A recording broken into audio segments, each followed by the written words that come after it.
I'm diving deep into the haunting secrets of the Siders family saga. You guys hit that like button. Don't forget to hit the like button. That's free.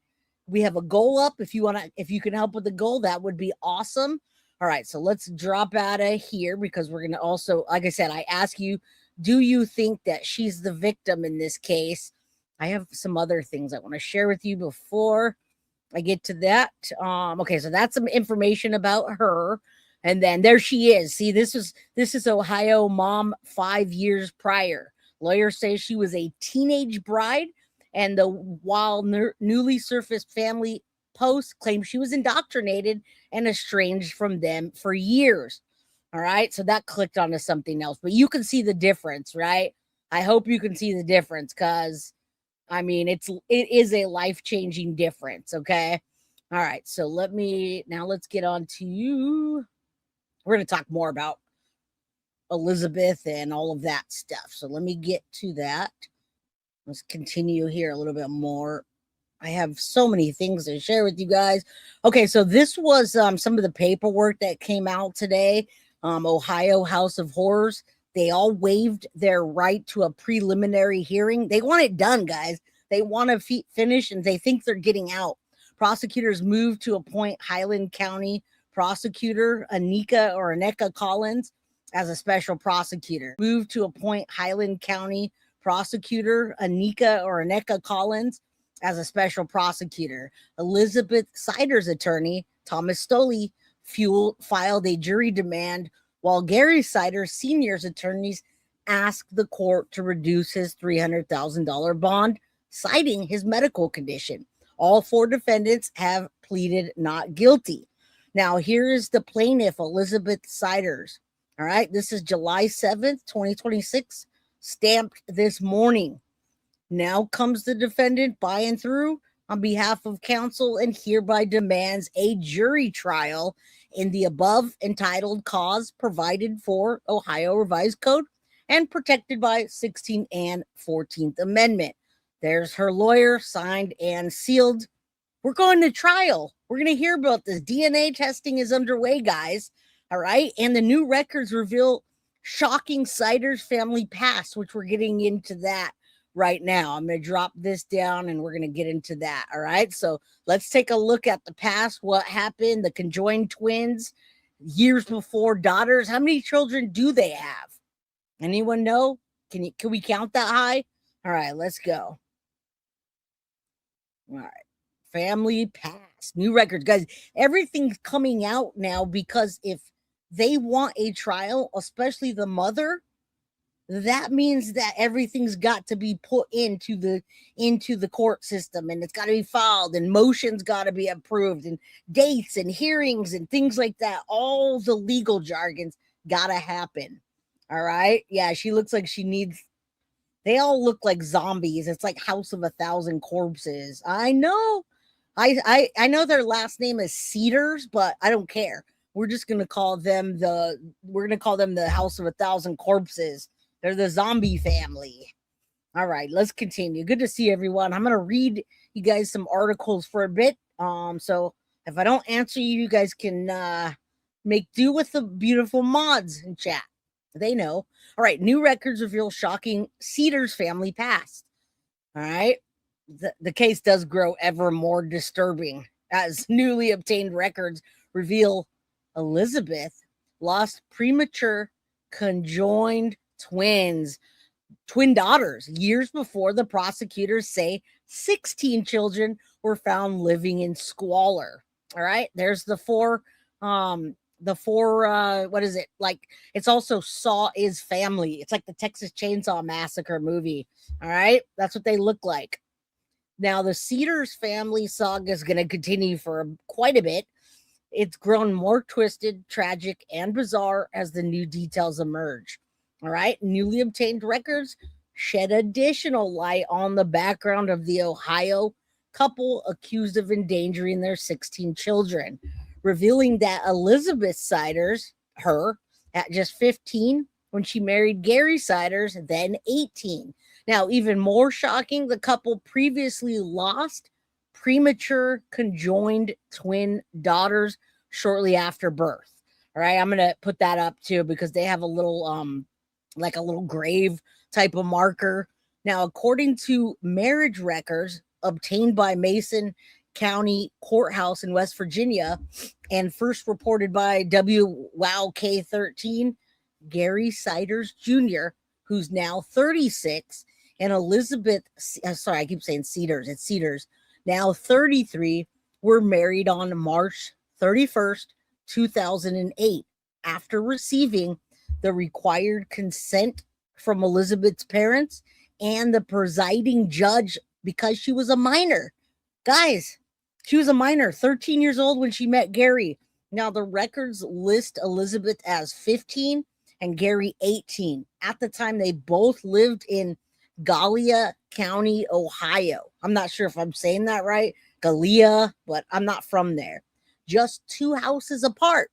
The records also indicate Gary had completed the 9th grade, while Elizabeth had only completed 8th grade before their marriage. Now, in separately, Ohio vital statistic records show the couple had twin daughters, Bailey Lee Cedars and Faith Lee Cedars. This is in 2022, guys. They were born and died on November 20th of 2022 at the Riverside Methodist Hospital in Columbus.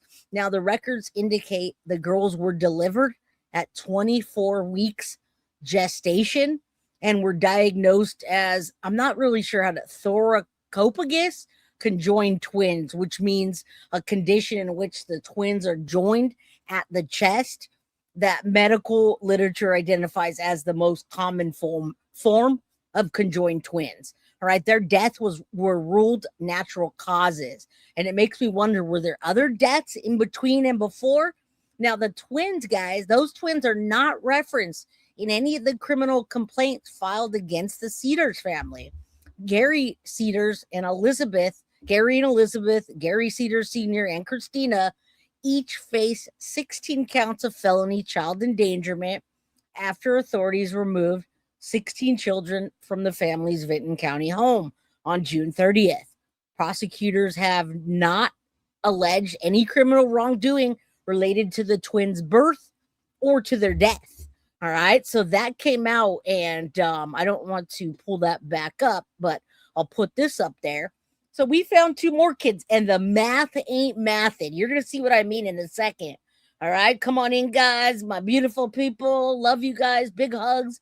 Shout out to Sharon. I don't know if Sharon Belko is here, but send love to Sharon, okay? She heard us sending out love to her yesterday, and it made her happy. So those are the other 2 that were born in 2022, conjoined twins at the chest. So, guys, that's 16 plus 2 is 18 thus far. All right. So that's 18 kids that she's carried, delivered, whatever. And there's more. The family claims that there are more. All right. So I think that's the end of this. Oh, wait. Hold on. Newly surfaced records, another layer to the case. Hold on. Let me make sure we're on the right. Let me remove this. All right. So the newly surfaced records add another layer to the case that drew national attention. All right. Now they're scheduled to return on July 9th. Now, the reason they got there was because Gary Cedar Jr. had a warrant that stemmed from public indecency involving him. So I say pedo things. All right. Grown-ass man with his penis out in public. Now, he's scheduled in 2 days to have to face those misdemeanor charges. There have been reports, however, the court date could be pushed back. Meanwhile, questions continue to mount about Elizabeth's own background. Her attorney, Thomas Stoley, previously reiterated to reporters that she married Gary at 15, left school shortly after, and spent much of her time or her life just raising children. Nothing wrong with that. But when you look like that and you go from that to that, with a house full of monsters and multiple children that have died, 2 that are about to die, and 14 others that are described as feral, well, something's wrong. right? Family members publicly alleged that she was indoctrinated and isolated from relatives for years. One brother that stated he hadn't seen her in 15 years before the arrest. And then he also hinted that the state knows something because of the alleged welfare the family may have been receiving. Now, mind you guys, if they're receiving welfare for 16 children, that you don't think that brought attention? All right. Now, there she is before. That doesn't even look like the same girl. That was 5 years ago, my friends. 5 years ago. She was 28 here and 33 here. What happened? All right. Now, again, here's the Jerry Cedars Jr. due back in court on Thursday the 9th at 10:45 a.m.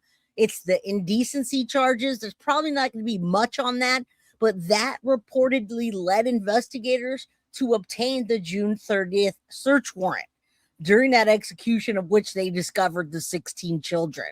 All right. And then I'm not going to pull those ones up again right now. It's just, we don't have time for all that. I did that in episode 1. Now, the details have left public wondering whether Elizabeth herself may have been a victim of grooming, coercive control, or abuse before becoming a defendant in the child endangerment case. To date, however, prosecutors have charged Elizabeth alongside all the other 3 adults, and no court has made findings regarding the allegations that she's a victim. The case remains in the very early stages, and they waived their preliminary hearing. They pled not guilty, all 4, and now here we go, back to court.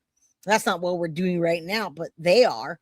All right, so let's get to this. I also want to tell you Ohio twins in the Cedars neglect case died of natural causes, but victim ages point to incest, former FBI agent says. And then Chris Como, I just wanted you guys to hear me out because we talked about this very lightly in episode 1. 16 kids. Hold on. 18 months to 18 years old. 16, okay? They were found having lived the last 4 years, not in that little ass crappy house, in a room in the basement that is 12 by 12. Neighbors say they had no idea that the kids lived there. 16 kids, not in school. Cops say some of them were barely able to communicate. 7 of them were taken to the hospital. 2 of them are in critical condition. The parents, the paternal grandparents, are arrested, charged, 16 counts of felony child endangerment. The state attorney general and sheriff said the children looked almost feral. Most of our livestock was kept in better conditions than the children. It was extremely high presence, I'm sure, of bacterial and human feces. It was just a disgusting scene. It's not that different than those old commercials you used to see of like kids in Africa, like just. Now, when you hear the prosecutor speaking like this, and I take you back to court later, you're going to see what a stark difference this is. They go from pure evil to claiming that Elizabeth is a victim and nobody was restrained. Guys, they're saying nobody was restrained. They're saying that, in fact, the 18-year-old and the 16-year-old do talk and they do read and write and they did have social media accounts. They're saying those children weren't locked up and forced to live there at all. All right. So I want you guys to know the opposition that we have in this case. That's going to be a wild opposition for us to take in and for the jury.